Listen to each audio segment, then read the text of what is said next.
நோக்கத்துடன் உருவாக்கப்பட்டுள்ள எம்ஜி ஆயுர்வேத மருத்துவமனையின் பிரம்மாண்ட திறப்பு விழாவுக்கு உங்கள் அனைவரையும் வரவேற்கிறோம்.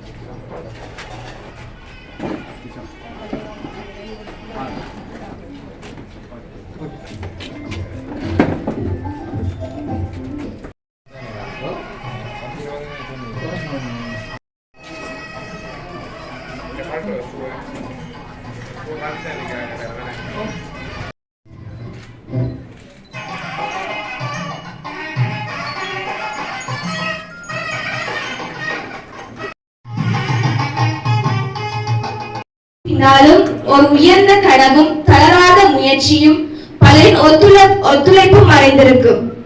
அவ்வாறான ஒரு கனவின் நினைவாகவே இன்று எம்ஜி ஆயுர்வேத வைத்தியசாலை உருவாக்கப்பட்டுள்ளது. இந்த வைத்தியசாலையின் கனவு சிற்பி டாக்டர் குவிலாகரன் அவர்கள். இவர் புனித மிக்கல் கல்லூரியில் தனது பாடசாலை கல்வியை நிறைவு செய்து யாழ்ப்பாண பல்கலைக்கழகத்தில் சித்த மருத்துவ துறையில் தனது பட்ட படிப்பை முடித்து பின்னர் சித்த ஆயுர்வேத மருத்துவராக கடமையாற்றி 2012ஆம் ஆண்டு புதுக்குடியிருப்பு சித்த ஆயுர்வேத ஆதார வைத்தியசாலையில் தனது மருத்துவ சேவையை தொடங்கினார். அங்கு பணியாற்றிய காலத்தில் மருத்துவ சேவையில் மட்டுமன்றி வைத்தியசாலையின் வளர்ச்சிக்கும் பல்வேறு வழிகளில் அர்ப்பணிப்புடன் பங்களிப்பு செய்தார்.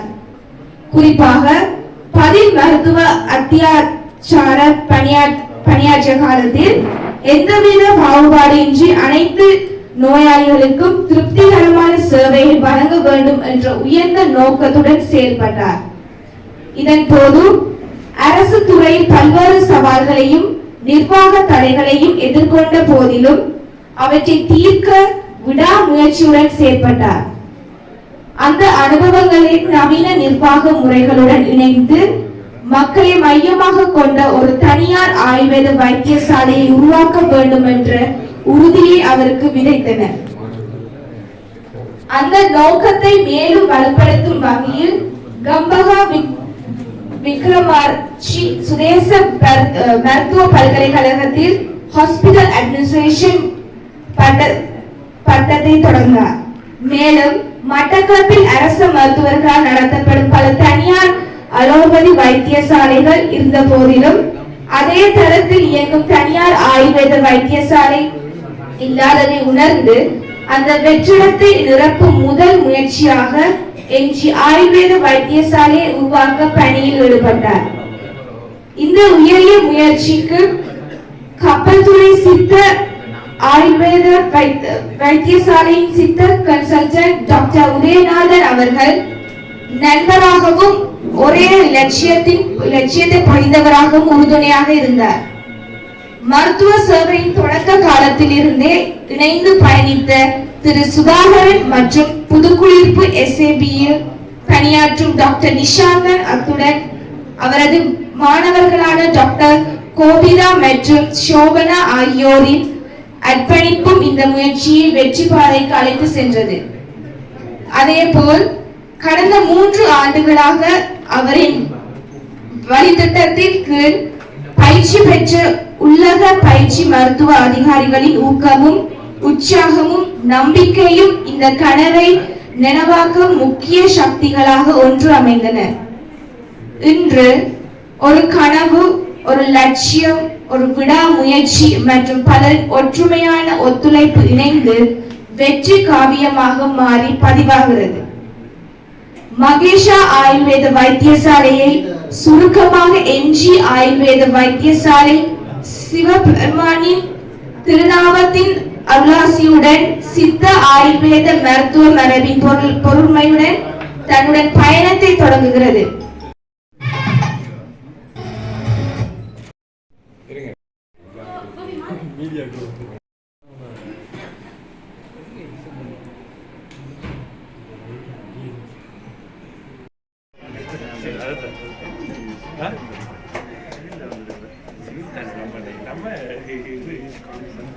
இங்கு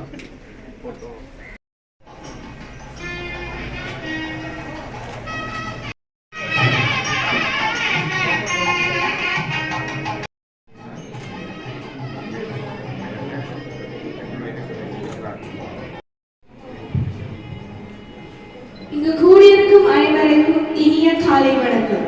சிவம் பாக்கியநாதன் அவர்களை அன்புடன் வரவேற்கிறோம். அத்துடன் தமது சிறப்பு பேராசிரியர் KT சுந்தரேசன் அவர்கள் திருகோணமலை வளாகம், பேராசிரியர் கிழக்கு பல்கலைக்கழகம் ஆகிய பிரமாண்ட திறப்பு விழாவை முன்னிட்டு மங்களகரமான குத்துவிளக்கு முனிசிபல் கவுன்சில்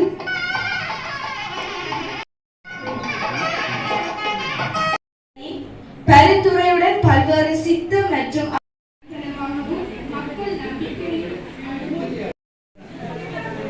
எதிர்காலத்தில்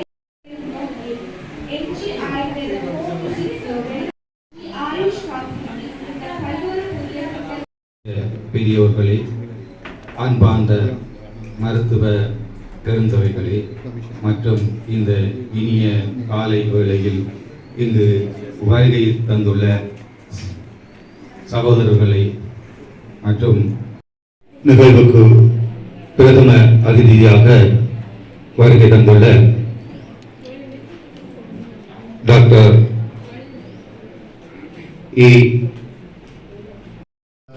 ஒரு மாமருத்துவ சேவையில் கடமையாற்றிய ஒரு அனுபவம் எனக்கு உண்டு. அந்த காலத்திலேயே நான் அங்கு கடமையாற்றின போது டாக்டர் கோவிதாகரன் அவர்கள் அங்கு மருத்துவராக இணைந்து கொண்டதிலிருந்து அவர்களோட ஒரு அறிமுகம் எனக்கு உள்ளது. மற்றும் வைத்தியர் உதயநன் அவர்களும் என்னுடைய நண்பரின் ஒரு அண்ணன், ஒரு குடும்ப மருத்துவ சேவையை பொதுமக்களுக்கு வழங்குகின்ற போது எங்களுக்கு தெரியும், ஆங்கில மருத்துவ முறையில் குணப்படுத்த முடியாத பல நோய்களை குணப்படுத்துவதற்கும் இந்த மருத்துவ முறை பொதுமக்களுக்கு மிகப்பெரிய ஒரு உந்துதலாகவும் இந்த சக்தியாகவும் அமையும் என்பதை தெரிவிப்பதோடு தற்போது நாங்கள் சுற்றுலாத்துறைக்கு கூட இந்த ஆயுர்வேத மற்றும் ஏனைய மருத்துவ முறைகளை நாங்கள் அறிமுகப்படுத்தக்கூடியதாக இருக்கின்றது. ஆகவே இது இந்த பிரதேச மக்களுக்கும் எங்களுக்கு மாநகர சபைக்கு உட்பட்ட பொதுமக்களுக்கும் சிறந்த ஒரு மருத்துவ சேவையை வழங்கும் சித்த வைத்தியம் என்பது ஒரு வேறுபடுத்தப்படக்கூடிய ஒரு சிகிச்சை முறை அல்ல. உண்மையிலே இந்த நவீன காலத்தில் அலோபதிகள் சொன்னாலும் எந்த வகை பெயரிட்டாலும் நாங்கள் சமாளிப்பது நோயாளிகள். நோயாளியுடைய பிரச்சனைகளை பார்க்கின்ற பொழுது ஒட்டுமொத்தமான சுகாதார பிரச்சனை வேண்டிய தேவை காணப்படுகிறது. இந்த நோய்க்கான காரணங்களை பார்க்கின்ற பொழுது ஒரு தனிப்பட்ட ஒரு காரணமாக ஒரு நோய் வாய்க்கப்படுவதில்லை. அவருடைய சமூக, பொருளாதார, பரம்பரை மற்றும் உணவு பழக்க வழக்கங்கள், அவருடைய அன்றாட வாழ்வியல் அனைத்தும் சேர்ந்துதான் நோயை உருவாக்குகின்றன. அவை நோய்களை நாங்கள் தடுப்பதற்கும் நோய்களை வந்த நோய்களை குணப்படுவதற்கும் ஒரு முறை மட்டும் சிறந்தது அல்ல. உண்மையிலே துரதிருஷ்டவசமாக எங்களுடைய வெஸ்டர்ன் அலோபதி மிகவும் தனித்து செயல்படுகிறது. இருந்தாலும் ஒரு யூனிவர்சிட்டி ஒரு ப்ரொஃபஸராக சமூகத்திலே ஒரு மருத்துவத்துறையை சேர்ந்தபடியால் இந்த உண்மையாகவே ஒருங்கிணைக்கப்பட வேண்டிய துறைகளில் இது ஒன்று. இன்டிகிரேஷன் உண்மையை எல்லா துறைகளும் ஒன்றாக செய்கின்ற பொழுது ஒரு பரிபூர்ணமான சுகாதாரத்தை வழங்க முடியும். ஆகவே இவ்வாறான ஒரு நிலையம் சேவை மையம் உருவாக்கப்படுவது மிகவும் வரவேற்கத்தக்கது. பொறுத்தவரையிலே ஒரு மைல்கல் என நான் நினைக்கின்றேன். தற்பொழுது பக்க விளைவுகள் அற்ற ஒரு வைத்தியமாக இந்த ஆயுர்வேத வைத்தியம் திகழ்கிறது என்பதை நாங்கள் எல்லாம் அறிந்தது ஒரு விடயம். ஆங்கில மருத்துவத்தில் குணப்படுத்த முடியாத சில நோய்களை இந்த மருத்துவத்தின் மூலம் பக்க விளைவுகளற்றி படிப்படியாக மீண்டும் அந்த நோய் வராத மாறுது குணப்படுத்துவதற்குரிய ஒரு சிறப்பியல்பை இத்தகைய இந்த வைத்தியம் கொண்டிருக்கின்றது.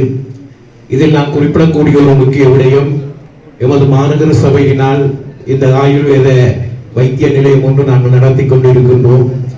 இந்த வைத்தியசாலையிலே தினமும் நிறைய பயனாளிகள் வந்து தங்களுக்கான அந்த நோய்கள் இப்பற்கான நிவாரணங்களை பெற்றுக் கொள்கிறார்கள்.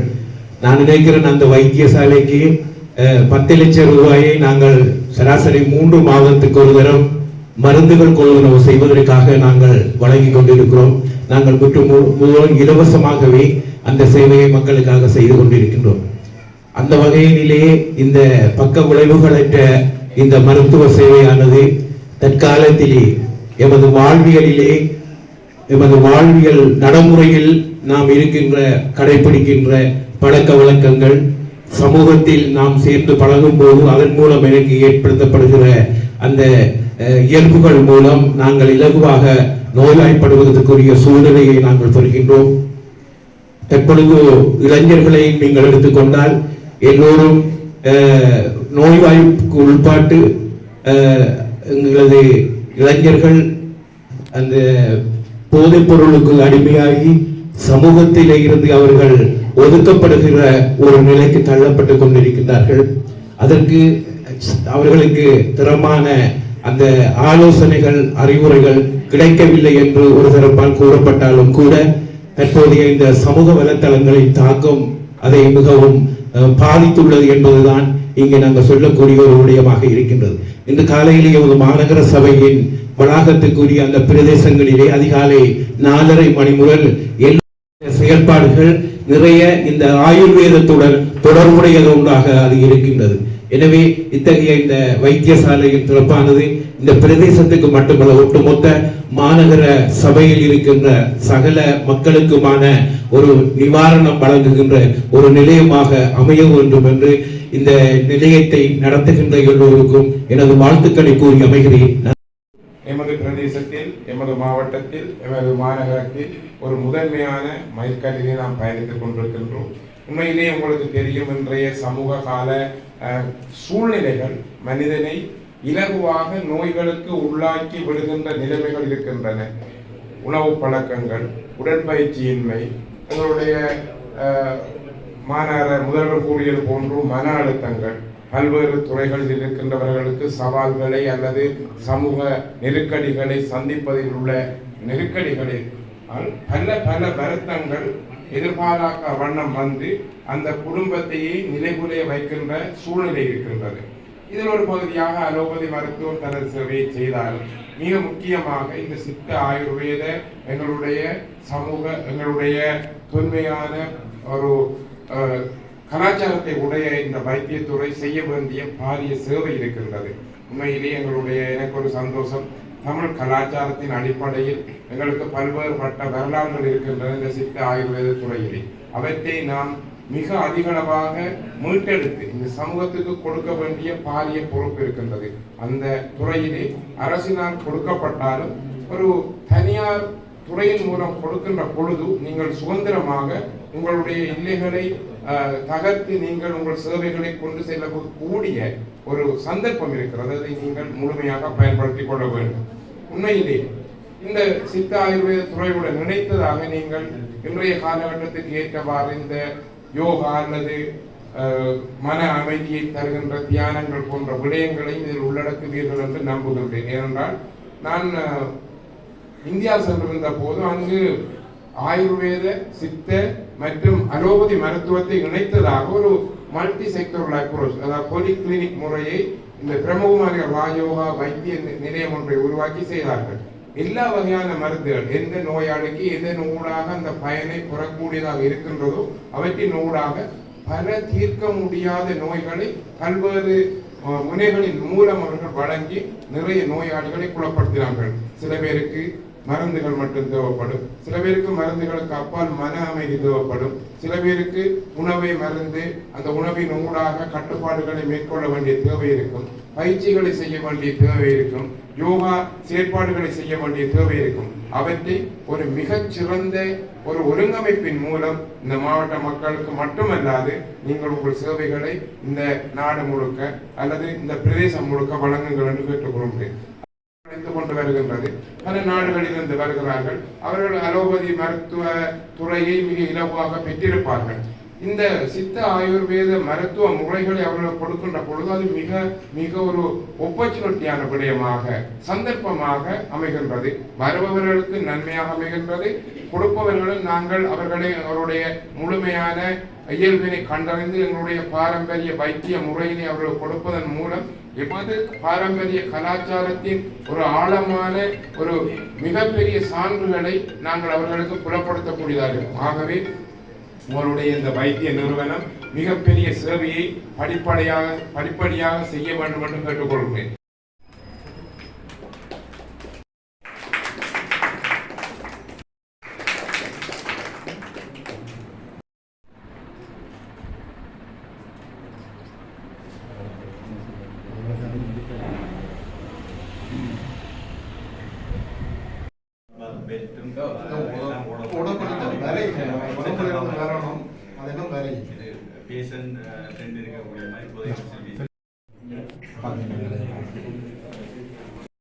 அவங்களுக்கு இது பண்ணுறது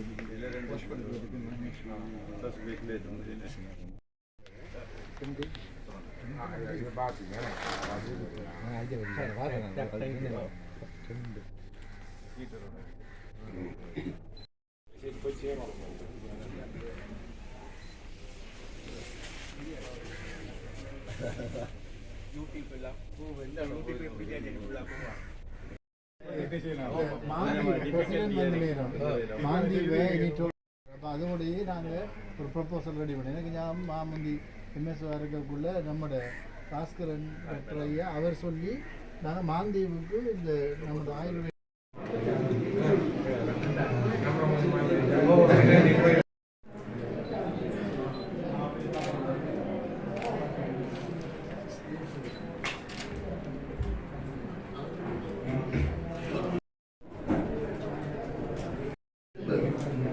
ஊசியை சொன்னாரு 10 பேர்